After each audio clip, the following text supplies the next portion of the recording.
our next subject in the study of rhetoric is ethos. So this is our next corner of the rhetorical triangle, and we'll take a look back at that for a second. So if you recall, ethos means credibility or character, but I do want you to keep orienting yourself as to what the different aspects of the rhetorical triangle refer to. So we have the message, which is associated with logos. So that's the content of what you're trying to say. Another important aspect of communication to consider is who you are as the speaker or writer. And then finally, who the audience is. So message, speaker or writer, audience, those are three essential things to be able to understand about the rhetorical triangle. But then each of those is also associated with one of these categories of persuasion: ethos, logos, and pathos. So we have covered logos at this point, and now we are on to ethos. So with ethos, we are talking about credibility or character. So that's you as a writer or speaker trying to build that. Or if you are the audience, recognizing how the writer or speaker is trying to do this. And, we've had cred as a root word, C-R-E-D, and notice how many times it's used on this page. You have credibility up here, you are credible, your credibility as a writer, your credentials, credible sources. So we keep coming back to that idea of credibility, believability. And the reason why this is a point of the rhetorical triangle that's just as important as logos, because as much as you might have a well-constructed argument, if your reader or your listener has some reason why they don't think you're trustworthy, well, then they're not going to take your message into account at all. So the use of ethos, we can break it down kind of generally into two categories: implicit and explicit. And implicit refers to things that you don't state outright. It's just sort of an underlying aspect of your communication. Your tone, your style, and your grammar are part of that. We'll talk a little bit more about tone in a moment. But for style, that could include using formal language as opposed to colloquial language or slang. Or depending on who it is that you're talking with, maybe using a dialect that's more familiar or comfortable with your audience. And then your grammar, which at the very beginning of this year, we talked about how using standard American English really can affect the way that people perceive you, and that certain errors are considered status marking, meaning that people tend to form negative judgments about you if you use certain grammatical constructions, like a double negative, for instance. And so even though you might not be thinking of grammar as a way to build your credibility, it's something that's there that is kind of underlying everything that you say that could be picked up on by the audience. And then explicit ethos, these are easier to pick out. This is when the writer, the speaker, is going out of their way to state their own credentials or their own expertise. This could include educational background, degrees that have been earned. It could also include personal experience. I like to give the example of a recruitment director for this. If we have a recruitment director who has gone to this school and is going around to other schools, or to elementary schools, talking to kids about why Mount Michael is a place where you want to go. Well, the fact that he has personal experience, having attended Mount Michael himself, makes him more believable when he talks about what he thinks is what the benefits are of going to Mount Michael. And then lastly, for explicit ethos, the citation of credible sources. So evaluating your sources and making sure that they are believable. but then also going out of your way to make sure you are clear about using them and how you are using them. So let's talk a little bit more about how you can use ethos, how you can build this. So first of all, ethos can be communicated through voice, and that has a lot to do with style. Part of this is tone, meaning that you're speaking with confidence or authority. I like to say fake it till you make it, probably an expression that you've heard before. But a lot of times making it sound like you know what you're talking about is a big part of the battle, versus if you are saying things or using a tone that kind of undermines your understanding of the subject, makes it sound like you're sort of unclear, you're wishy-washy about it. Again, you could have a great message, but the way that you're presenting it could be detrimental to your point.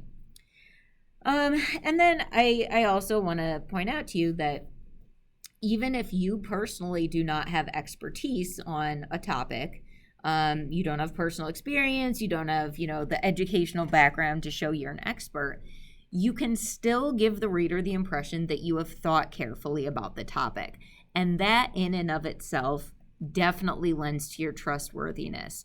If you are presenting a set of arguments and you are very narrowly focused on your own opinion and your own perspective on things, and only one type of evidence that you're using, maybe, well, it might make the audience think that you haven't really thought things through, and thus they're not going to have any real reason to agree with you if they think like, well, there could be other ideas that are out there and you're just not considering them. So to go along with this, citing sources, again, is a really important thing. Not only do you kind of borrow the expertise of these sources, but it's also, again, a way of showing that you have done research, that you are not just coming up with these ideas out of the blue, that you have gained a deeper understanding of the topic by reading about it from the experts. And then secondly, and this might seem counterintuitive in some ways, but providing a balanced perspective. And in the context of a persuasive essay, this might seem kind of unusual. I mean, what are you trying to say in a persuasive essay? You're trying to, change the audience's mind about something. So why would you say the opposite opinion? Well, the answer to that question is not that you want to argue equally for the other side's perspective, but you want to acknowledge that it's there and that you've considered it, and hopefully, and this is known as the opposing viewpoint, have a response to it right off the bat. So your audience, who maybe they do not share your belief about the topic, if you are able to come out and say, some people might believe that such and such is the case, but here's my response to that, then you might be preempting any objections that your audience might have. And again, it's giving that impression of being open-minded and having thoroughly investigated the topic. Okay, so lastly, and this is recognizing the use of ethos. This is more thinking about situations where we are analyzing a piece of writing, or, as is going to be the case for this test, analyzing the use of ethos in an advertisement. So the direct statement of credentials, whether that's a person's degree or job title, position of authority, those can definitely be a use of ethos. You do want to consider whether the credentials are relevant to the topic. If somebody has a doctorate in philosophy, I mean, that's an impressive level of education, but a doctorate in philosophy doesn't qualify you to talk about the spread of contagious disease, for instance. So you do kind of want to make sure that you've at least looked at, okay, well, what are their credentials saying? Also, past experience. When I first started teaching, a piece of information that I didn't highlight right up front was how many years I had been teaching. When I just got started, if I'm trying to present myself as an authority figure, saying like, well, this is my first year at the school, It's true, but that's not a piece of information that's really going to make people feel that I'm a source of authority. But now, since I have been at the school for a long time, being able to say that I've been teaching here as long as the freshmen have been alive, being able to make a statement like that, and again, I don't even have to say exactly what I've been doing here for these past 14 years or however long. The fact that I have been here for that amount of time is something that builds trustworthiness. Next up, the use of outside sources. Again, we've talked about that, using credible sources. It could be a reference to an expert in the field. It could also be support from an authoritative organization. Like if there is some sort of you see a poster and it gives tips for avoiding the flu during the winter time. And it has the logo for the CDC, the Center for Disease Control. Well, that's an authoritative organization that if this poster has their stamp of approval, then that really is worth something. And then lastly, this is a little bit confusing. I promise I'm not making it confusing on purpose, but the use of a logo. So the use of a logo is not logos. The use of a logo falls under the category of ethos. Think about what a logo does. When a company is able to present an image or a particular style of text that the consumer automatically recognizes, that they don't even have to think twice about what the company is, that is really a sign that the company is popular, that they have been around for a long time, they have staying power, that they are trusted by a lot of other people, because after all, if they weren't, then how would it be an image that is so well known by so many people? So here, obviously, we have the logos for Twitter and Apple and Starbucks. And because those are things that are recognizable, it just kind of throws in the idea that, look, our company is well respected. You recognize us. You can trust us. So on the essay section of the test over this, you're going to be writing about a magazine advertisement, and you're going to be analyzing the use of logos, ethos, and pathos in it. And right now, I'd like to take a look at an example. Now, we haven't covered pathos yet, so we're going to look at an ad that definitely uses pathos, but we're going to focus in instead just on ethos and logos. Try to keep it focused on those topics that we have covered at this point. Okay, we're actually going to take a look at two advertisements to talk about details that support logos or ethos. So this is an advertisement for the Ford F-150. Obviously, it's a few years old, 2017. So we'll try to imagine that we're looking at this from a few years ago. We won't discredit them for it being old. That's on me, not on them. So the picture and everything, not going to give us a lot for ethos and logos. But when we take a look at the bottom of the page here, there are a couple of things that stand out. So first off, let's look at the text. It says, want to be legendary? Well, take a page out of the F-Series playbook. So far, hasn't really given us any information. We want to look for claims or facts if we're hunting for logos. So we continue. The Ford F-150 has earned its Built Ford Tough badge with proven power, dependability, and efficiency. Again, it's saying that it has power, dependability, and efficiency.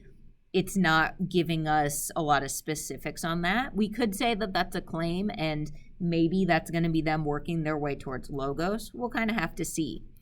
But that statement saying that it earned its Built Ford Tough badge, that idea that it has earned a distinction, that it's been awarded for something, that is something that's meant to build ethos. Now, I don't really know how much weight you want to put on that, because it's Ford saying that Ford recognizes the greatness of their product, but the fact that they're throwing it in there, that they're trying to kind of appeal to ethos. Okay, so the claim that it has power, dependability, efficiency.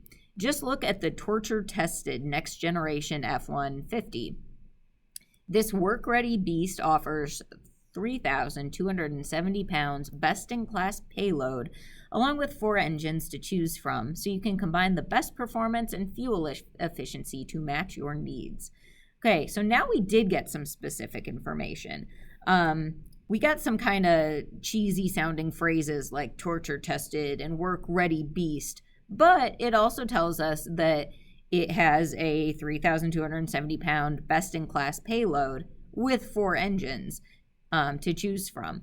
So those specifics are meant to be facts that are backing up their claim about their power, dependability, and efficiency. So that is an example of logos. And we do have it gives us a little footnote. It says, when properly equipped, classes full-size pickups under 8,500 pounds, GVWR, based on Ford segmentation. I have no idea what that last bit means. Honestly, best-in-class payload, I don't really know what that means either. But the fact that they give specific information and then follow it up with this fine print that is meant to kind of give an explanation of here's how it was tested, or here's the specifics of what we're talking about.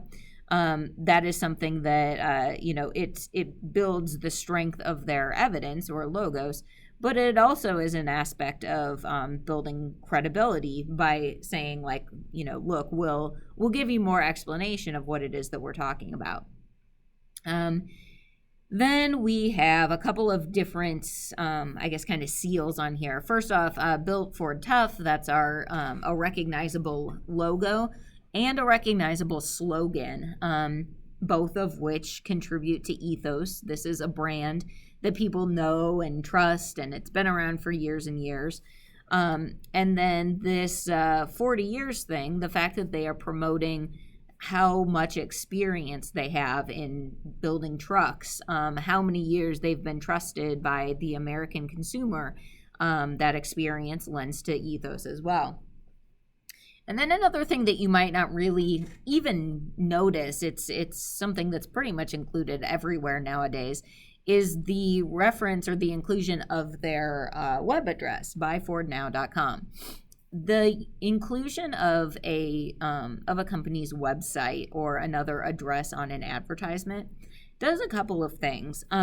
First off, it is kind of meant to make it clear to the audience that this is a product or this is a brand that you can look into more, and if you do your research, you're gonna still come out with good ideas, good opinions about the company. You don't have to just stop at the little bit that you learned from this advertisement. Find out more. They're open to you, they're open with their ideas. If they want you to do more research, that means that they feel that they're going to be believable enough that even if you dig more into it, you're still going to find out more good stuff. The other thing that a website can do is it actually can open up more evidence for them to be able to provide.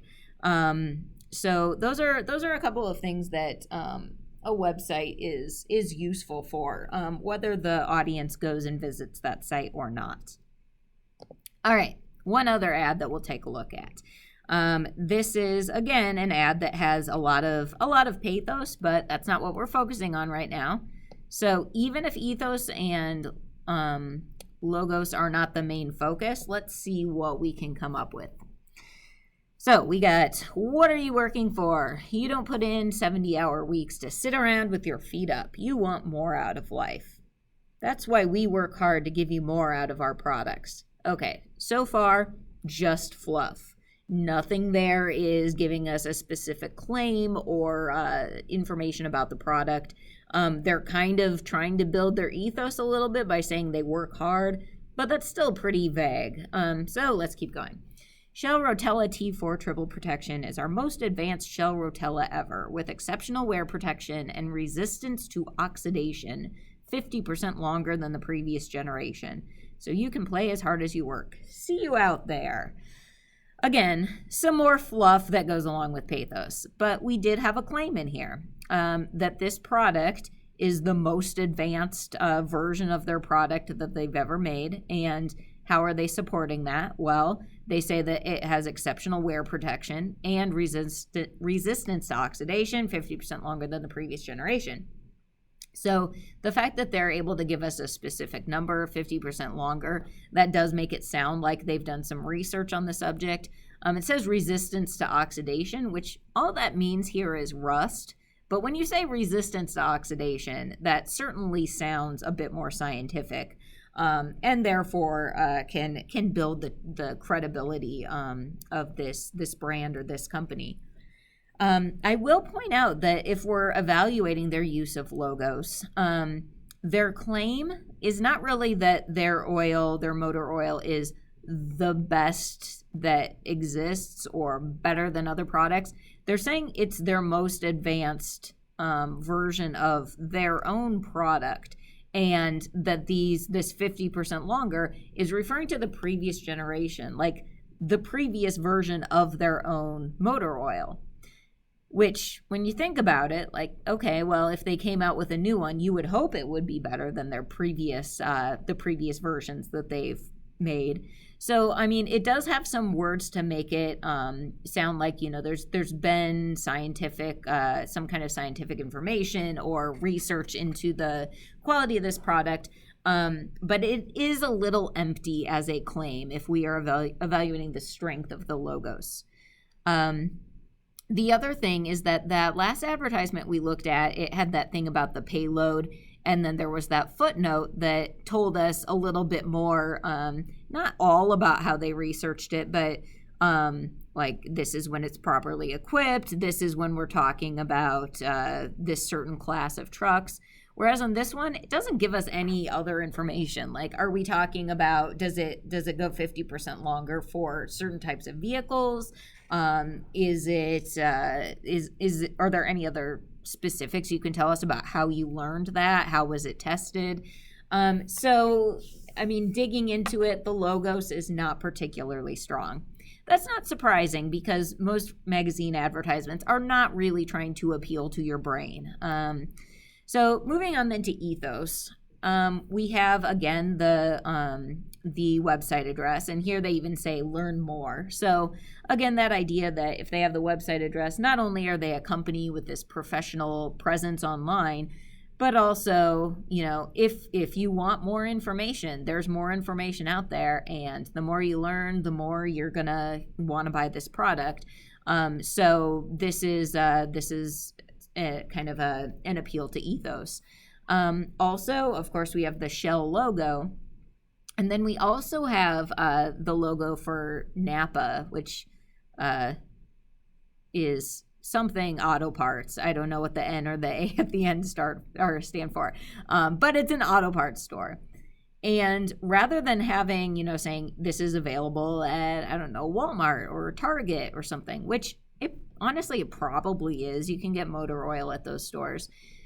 By saying that it's available at Napa, a company that is specifically for auto parts, it does, again, give it an air of authority. Napa is, in order to have their logo, in order for Shell to be able to put Napa's logo on here, they'd have to get permission from Napa. So this is kind of like having a seal of approval or an endorsement from another really well-known brand. So there's probably some more you could dig into as well, but those are the basics. Our next topic, of course, that we go into is going to be pathos, and we'll see a lot more in magazine advertisements for pathos. But even if the logos and the ethos are not really, really strong, even if they're not the main focus, I want you to see how it is possible once you dig into the language and you look at different details that are included, you can find elements of all three parts of the rhetorical triangle. Okay, that'll wrap us up for today. And our next lesson, we will be getting into the use of pathos.